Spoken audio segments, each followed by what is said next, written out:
So how are you getting on in lockdown? You're out and about all the time usually. It must be pretty hard for you.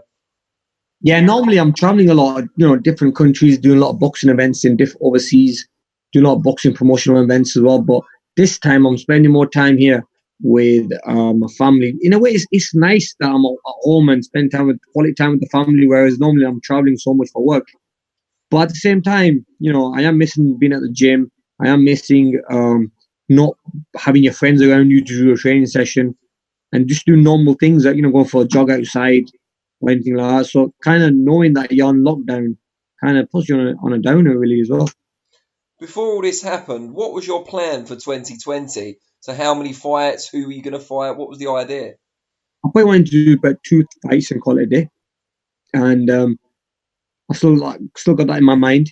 I wanted to fight in March, end of March or April. We were looking at some names, like I think Abyssinia was one of the names we were looking at. So different names that we were looking at. And I was going to just get a quick fight out of the way and then go into a hard one. But then obviously with all this happening, we had to cancel all the events. So I think it's put everyone back, man. It's just put everyone back. And obviously I just have to kind of see when this lockdown is over and then we can be back in the gym again and get back on to fighting. What's the plan in terms of the gym? So who are you going to be training under for the next fight or for the last couple of fights of your career?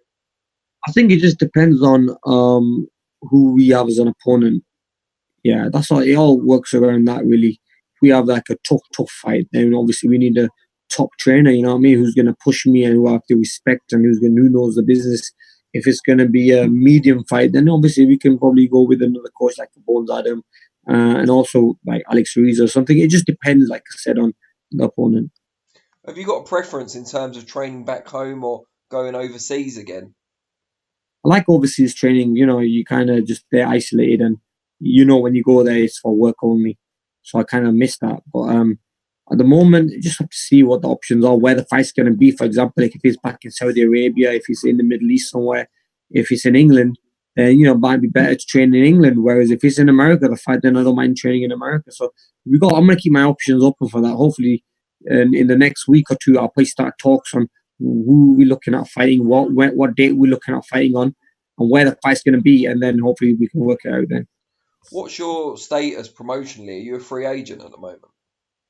I've always been a free agent. See, whenever I've been working with other promoters, I've been working with, like, for example, been working with Eddie, been working with Top Rank, been working with Frank Warren, been working with all the promoters, the Golden Boy. I've always done Amir Khan promotions and whoever the promoter is. So I've always done a promotion with different promoters. So I've always been promoted with them, promoting with them. I'm not being just signed with that one promoter. See, the last time I did that was with Frank Warren, but when I started. But since I've made my name and everything, I can be my own promoter. Really, get the TV deals is quite easy. So if there are only going to be one or two fights left in the career of Amir Khan, who are those main targets? Who do you want to tick off the list? Manny Pacquiao would be the key for me. Manny Pacquiao. And then, we see whatever else is out there, really. And sometimes, we fight in some places where they want a certain opponent or we have to face, and we give us like a list of 3, 4, 5 names and we pick from there. So, really, look, it's, yeah, I mean, we see who's at the 147 division and take it from there, really. We spoke to Kell Brook earlier this year. He said there were negotiations at the beginning of the year. He felt the fight was closer than it had ever been. And then things went a little bit quiet after that. What's your side of that? Yeah, I mean, look, you're right. The first bit's right. Everything started going really well. We started talking. Why things went quiet was from his side. And also then he moves up to 154. I mean, it was him that went up a weight. It was him while we still negotiating, Obviously, I had to keep myself busy. He went up every 4 and I had to fight at 147. So, yeah. And is that always going to be a stumbling block? There'd never be any option from your side of a catch weight or anything like that. It would always have to be at 147. No. Look, I don't need to. I mean, look, I'm the A side going into the fight. It's like me trying to say to Floyd Mayweather, look, I want to fight you, but you have to come down my way. He's the A side, you know what I mean? So at the end of the day, look, there's levels in the game and there's names as well that you have to, like if I say go this way, it has to go that way. But with no disrespect to Kell Brook, he's already also a former world champion, but I just feel that, to me, I think he needs to fight more than me, and he should listen to at least the weight.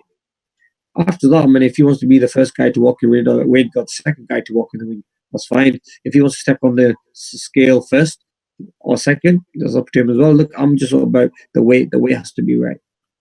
And you mentioned Floyd Mayweather there. We heard earlier this week, or maybe it's last week now, he's got plans to become a trainer. What did you make of that? And do you think he'll be a good trainer? Yeah, I mean, look, I think all fighters, when they go into training, they do become decent trainers. I don't know if he's going to be a great trainer, but he'll be a decent trainer because, he knows how he's been trained all his life. He's been taught how to box. So I'm sure he can be teaching how to fight to other fighters. He can teach them things from, how to improve their footwork, their style. See, because you've done it yourself, I always feel that boxers who have done it before themselves and then become trainers are better than trainers who have never fought before. So, yeah. So is I it think he'll be a something good that trainer. interests you potentially for the future? I mean, who knows? Yeah, look, I've got my academies around the world. So I've got one in Pakistan, I've got one here, I've got one in India, I've got one all over, man. So, yeah, who knows, man? I mean, look, I might just be open to becoming a trainer or helping out. Look, I'll do it to help, to see the next superstars. I even do it now. I'll walk into my gym when there's a training session going on. I like helping the guys out, going in the ring with them, showing them some moves, taking them on the pads, teaching them a few little technique things. So about just giving back, isn't it?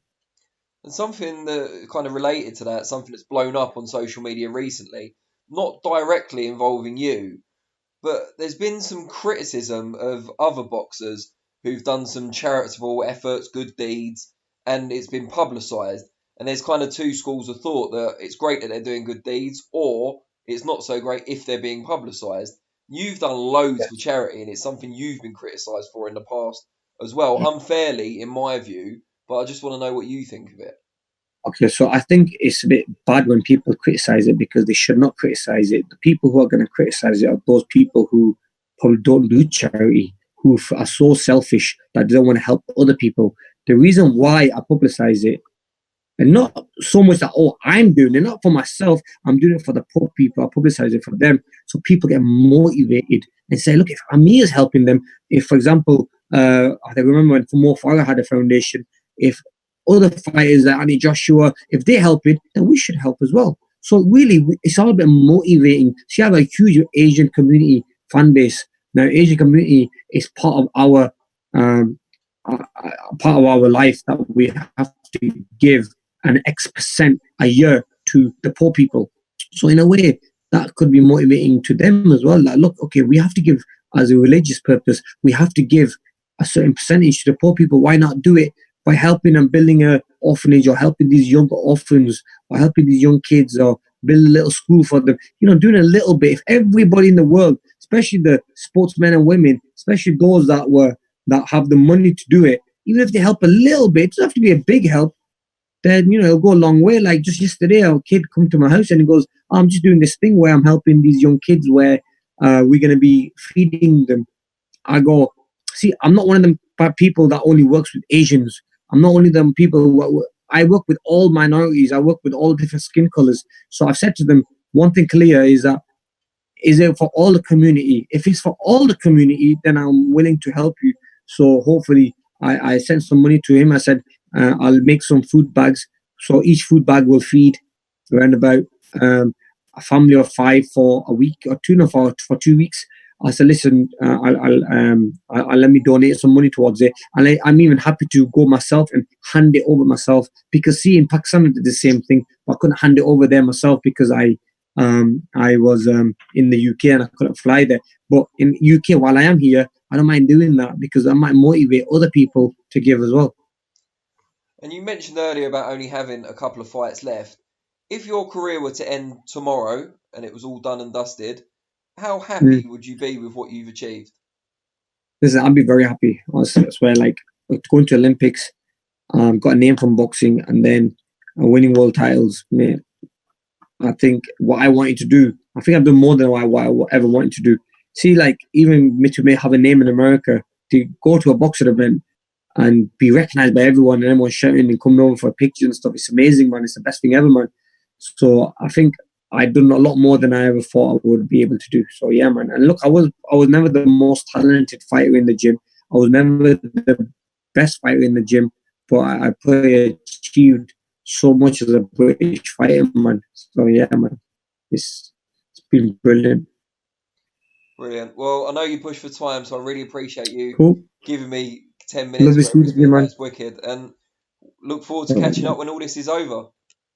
Definitely, man. Let me know, man. Come over to. You've not been to the house yet, so you need to come over to the house sometime. I'd love to. Have a good time. Well, as soon as all this is come over, have a coffee with us and we'll have a proper chat. Yeah, no, do that, man. We'll do that. 100%. Good seeing you anyway, bro. You take care, man. All the best, yeah. Speak to you soon. Thanks, bro.